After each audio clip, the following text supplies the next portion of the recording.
Hi, I'm Revital Shmerling, and this is OperaTalk, Livermore Valley Opera's production that brings the artist to your home.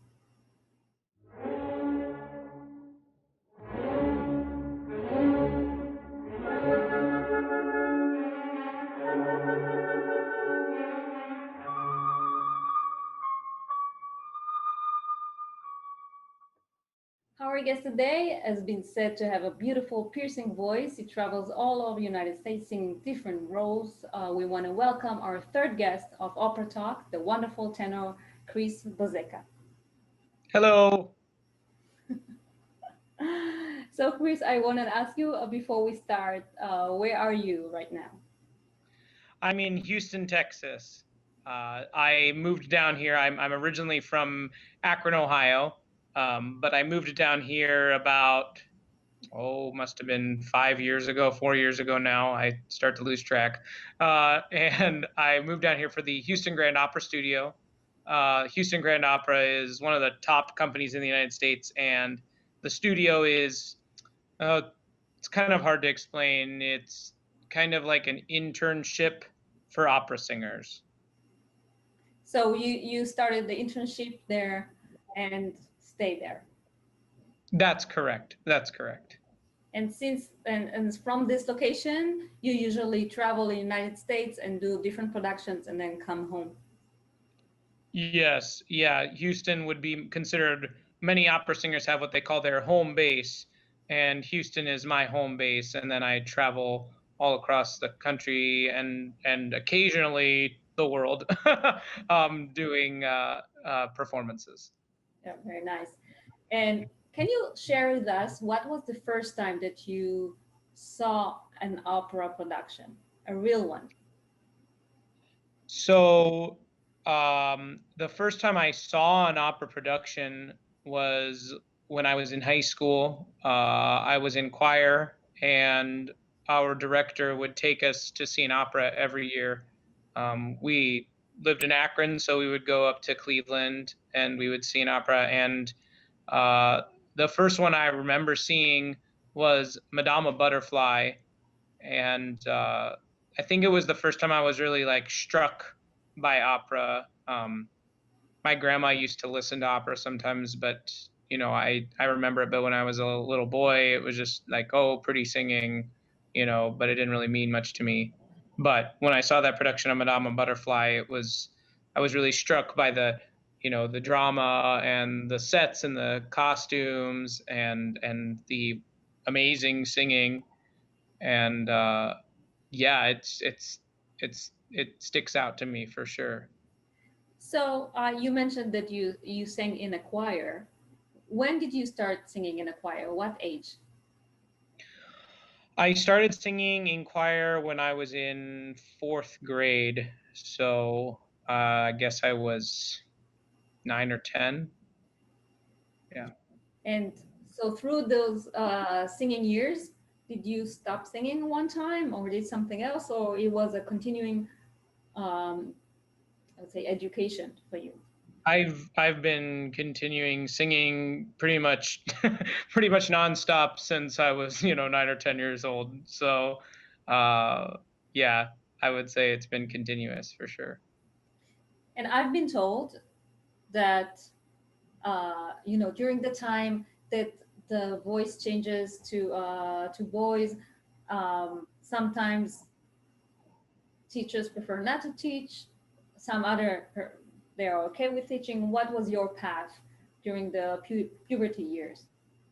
Yeah, so I started taking voice lessons when I was 13 years old, and I kept going straight through. I mean, yeah, you kind of have a shift, obviously, when you go through puberty, but mine was pretty subtle. It wasn't a very dramatic shift, so it was pretty easy for me to bridge the gap from my little boy voice to my male voice. Um, I'm a high tenor, so I kind of, and I was a boy alto, so my voice kind of moved maybe down like a little bit, but not like that maybe you see sometimes on TV, they make fun of like, that kind of hi guys like thing that didn't really happen to me. So you kept singing all the time. And can you share with us um, what was the moment that you understood that you were going to pursue a career as an opera singer?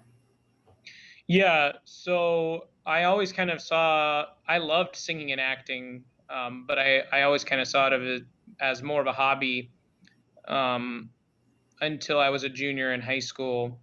I was selected to be the high school representative at this master class with Lawrence Brownlee. And for those of you who don't know, Lawrence Brownlee is a world-renowned tenor. He sings at the Metropolitan Opera in New York. He sings all over the country, all over the world.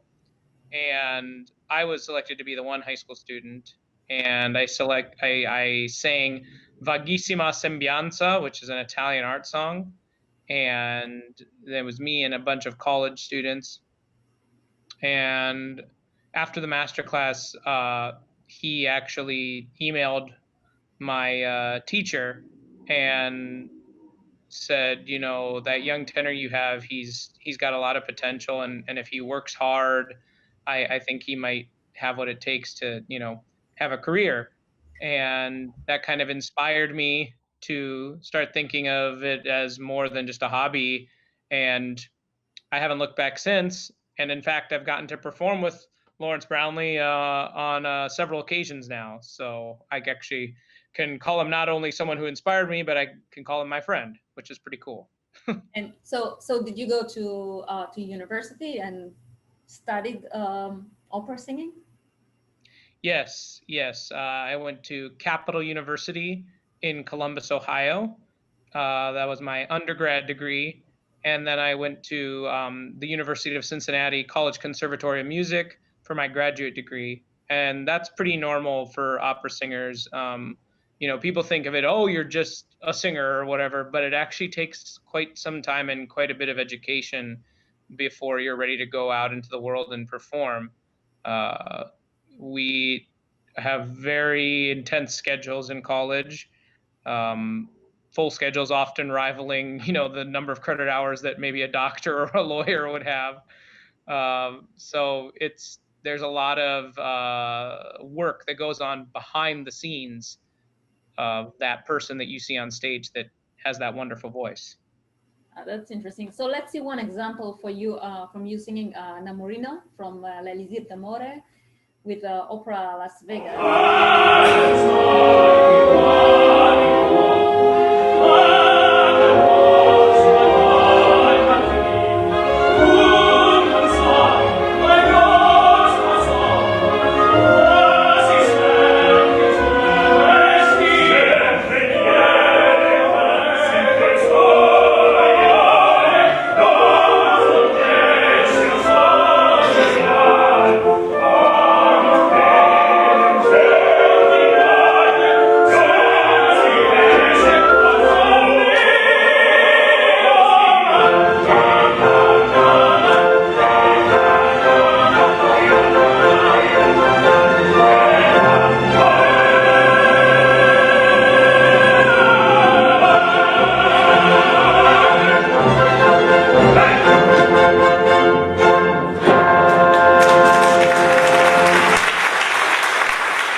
Okay, how wonderful.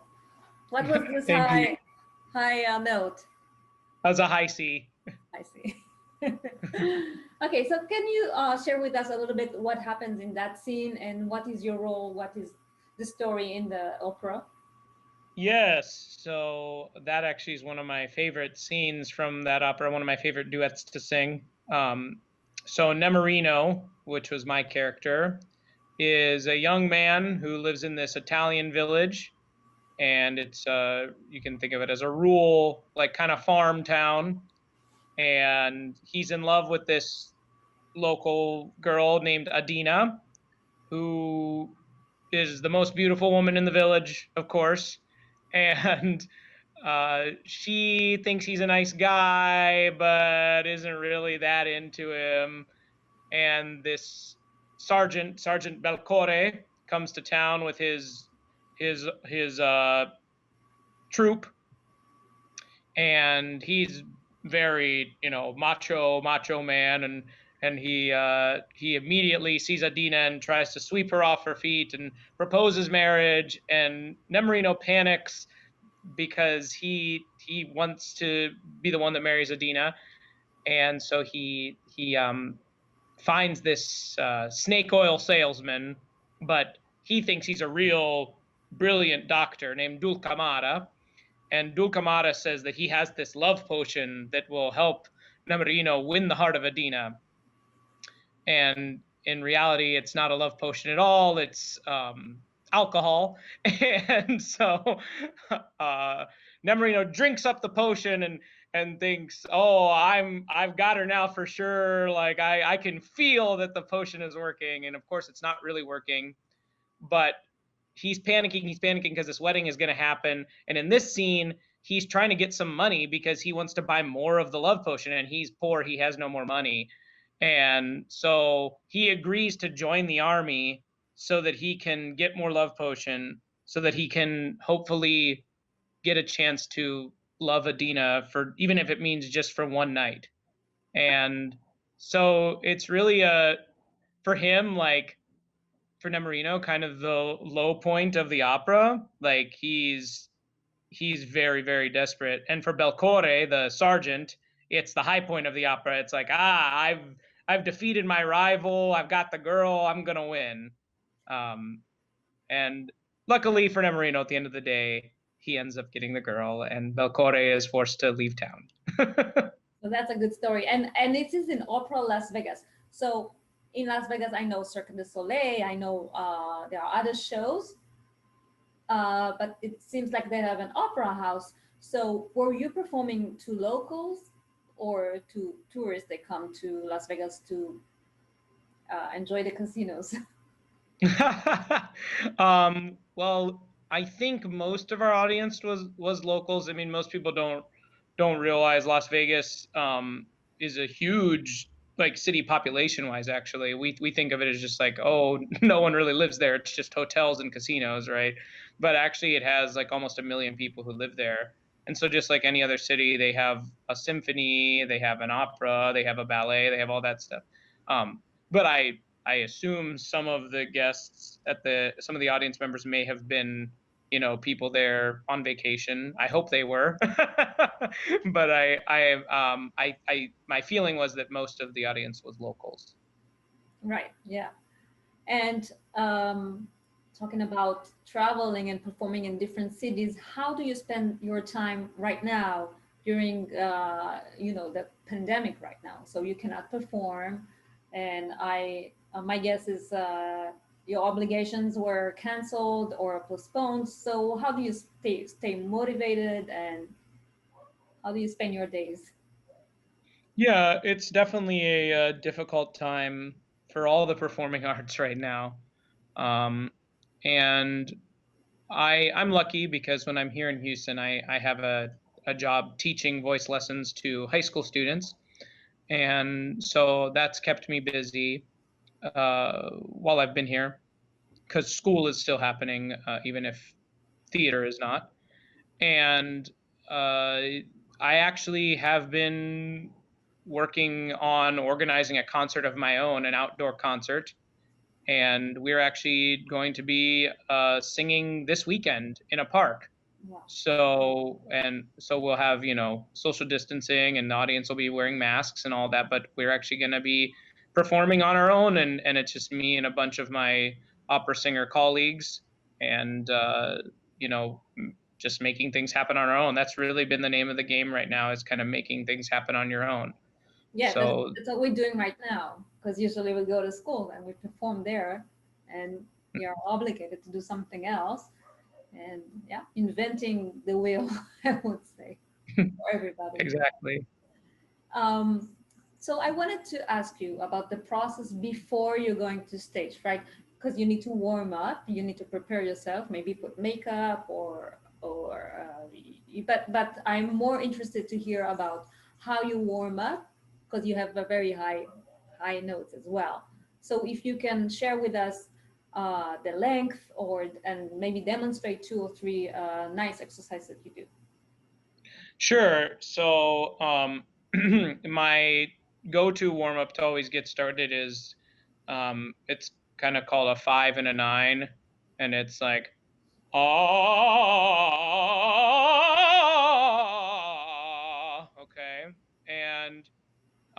and then I'll go higher and higher with that until I get to the top. So all the way up to like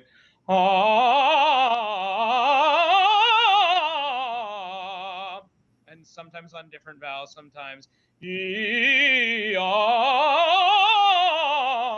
just to practice that kind of thing. And then normally if I go all the way through my voice with that, it's good. And I'll then like maybe sing part of one of my arias or something that's not like really difficult from the role.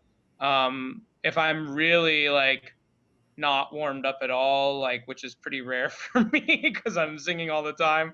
If I'm really not warmed up at all, I'll also do just kind of octaves. So like start on E and then change to ah, or start on O and change to oo, for example, like ah,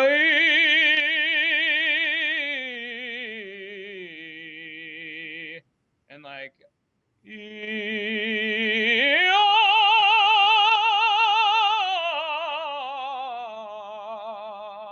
and just to kind of get that kind of full range going. And then normally at that point I'll sing through something that's a little simpler. Like I like to sing, there's a canzone or song that the Count sings in Barber of Seville, which if you haven't seen the Barber of Seville, it's the one, Figaro, Figaro, Figaro, Figaro, Figaro, like that. That's what that comes from. And I'll sing this. It's Se il mio nome saper voi bramate. And the reason I do that is because it sits kind of in the like meat for the tenor range, and it's really good for just getting the voice going and good vowel sounds, good all that stuff. And if you can sing through that, you're probably ready to go for the performance, honestly. So that's kind of what I do every day, really, when I have to sing. Very nice. And even when I teach, because I'm going to be using my voice all day in that case too. So Right. Okay. So that's your warm up, and talking about warming up. Also, before you going to the stage, you have the whole rehearsal. So it's interesting because from what I know, to perform um, to make an opera production, you have about 2 weeks, 3 weeks of rehearsals before the opera is up and coming. So I wanted to share with us now, our audience, a, a part from a rehearsal you had, and then we're going to talk a little bit about that. So it's going to be Nadir from the opera Alibaba with the opera Southwest. Let's talk about it a little bit later. Okay. great.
Can you share with us the process of rehearsing? Because you were not, what I saw, you were not on stage. You are in a room rehearsing there. So how does it go? Yeah, so anytime you're in any production, no matter where it is, whether it's at the Metropolitan Opera or if it's I've at some small opera company in the middle of nowhere, you never start your rehearsals on the stage ever. It just never happens. And typically, most opera houses have a rehearsal room inside the theater. So you're going to the theater every day, but you go to a rehearsal room for most of the time you're there. And these rooms are normally very, very large, almost like the size of like a gymnasium, perhaps. And they will mark out the stage and where the set is going to be. There is no set in this room almost ever. A couple times they've actually had the set in the room, which is really helpful, but normally it's just tape and you have to imagine what the set's going to look like. And so you rehearse in that room. Normally it's 2 3 hour sessions a day, so around 6 hours of rehearsal. You're not always called to everything, but it kind of depends on the size of your role.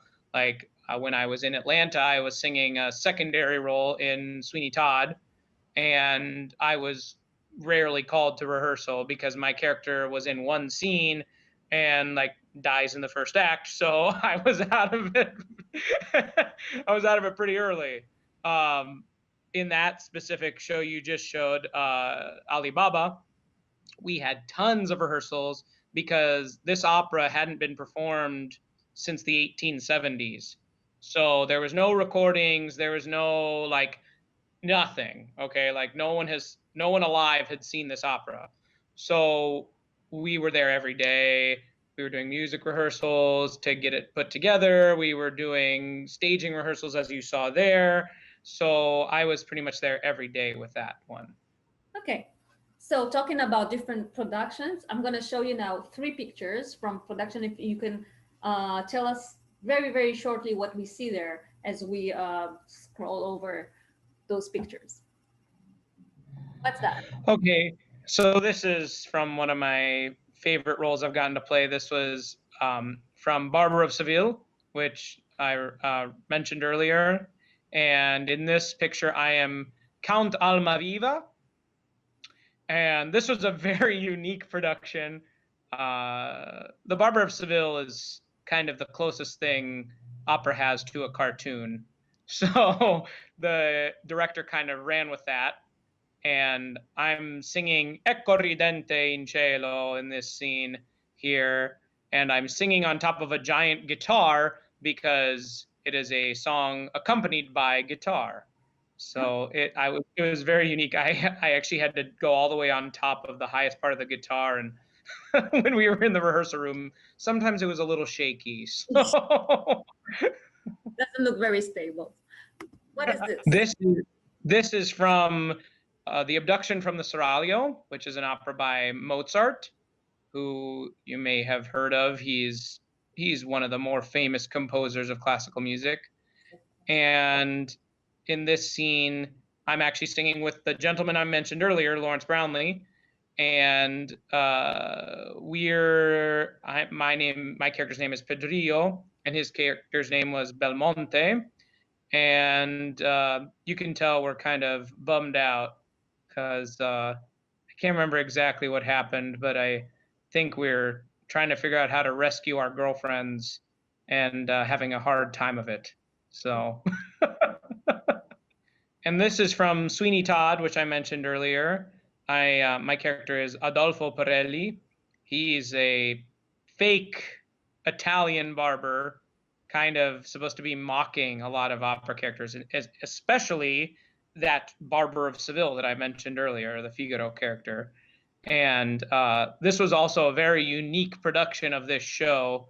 It was set in the 1960s, and I'm supposed to be a very flamboyant gentleman here in this picture. So You mentioned that you need to be innovative right now and during the pandemic.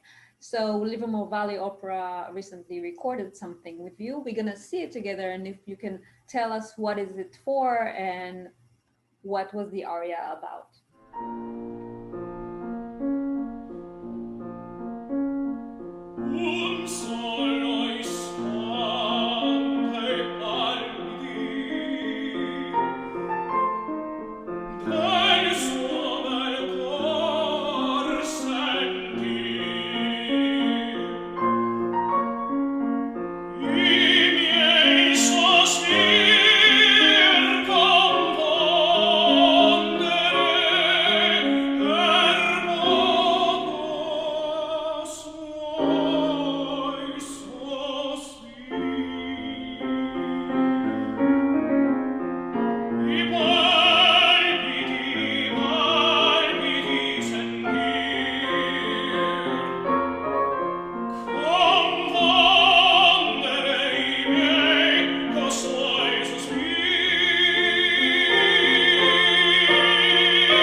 Where did you record this aria? So I've sung this aria many, many times, but this was undoubtedly the most unique experience singing it. This is Una furtiva lagrima, and it's Nemorino's aria from that opera we watched earlier with Nemorino and Belcore. And I recorded it right here. Actually, if I moved my camera, I can even show you. It was right there. And I had to have the headphones in, listening to the piano accompaniment track while I sang and recorded my voice track. And then one of the other singers is very talented when it comes to technological and recording stuff, and he actually spliced all that together, and there's the performance you see right there. So this has been very common during the pandemic, kind of virtual opera recordings. And like I said, undoubtedly the most unique experience singing that specific aria I've ever had. You wearing tuxedo in your house, right? That's correct. I was in my tuxedo in my house, imagining all the wonderful people listening to me. All those arias that we heard, they're in Italian, and I know that a lot of great roles were written for high tenor voices, right? So you have a lot of Italian arias. Do you also sing in other languages? Yes, I sing in German, and well, last year I did my first French opera, and I'm supposed to do another one this year. Fingers crossed. And I've actually even sung in Russian, English, Czech. I think that covers all the languages I've sung in. Maybe Spanish one time. Spanish and Italian are very similar, but yeah, I mean, there are operas written in Chinese and all kinds of languages. So I asked the other guests what is the least favorite language for them to sing. So I'm curious to know what is your least favorite language? well, until recently, I probably would have said French, and I guess I'll still. I think the actual answer is probably English. Believe it or not, there's weird vowel sounds in English that are really hard to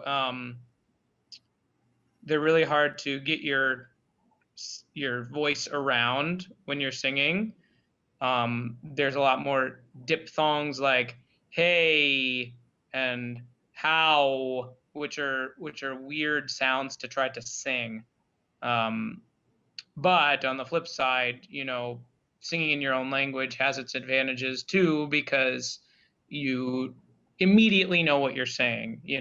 Of course, when you're singing in Italian or French or German, you have to translate it so you understand what you're saying, so you can convey that message to the audience. But because you're not a native speaker, it just doesn't click as easily as when you sing in English. That being said, I think English is probably still the worst to sing in. So before we say goodbye, I have very quick questions, like a fire round that I'm gonna ask you. I'm gonna ask you, for example, right versus left, and then you choose what you prefer, left or right. Okay, so we'll do it very very quickly. So chips versus French fries. Ooh, French fries. Indoor or outdoor? Outdoor. Football or baseball? Football. Dog or cat? Cat. I knew it. Netflix or Hulu? Oh man, I probably used to think Netflix, but I think Hulu's got better stuff these days, so I'm gonna go with Hulu. Okay. Ocean or forest? Ocean, definitely. Phone call or texting? Phone call. Facebook versus Twitter? Facebook. Facebook. I don't even have Twitter. It's too much drama for me. Yeah, it's funny. I think most of our audience in OperaTalk, they prefer Facebook. Our young audience probably don't even have Facebook, so it means you are from my generation. Captain America versus Wonder Woman. Oh man. I don't know. I think Wonder Woman, honestly. Yeah. I think she's more interesting. Plus she's Greek and so am I, so I got to support my Greek sisters and brothers, New clothes or new phone? New clothes. And the last one is train versus plane.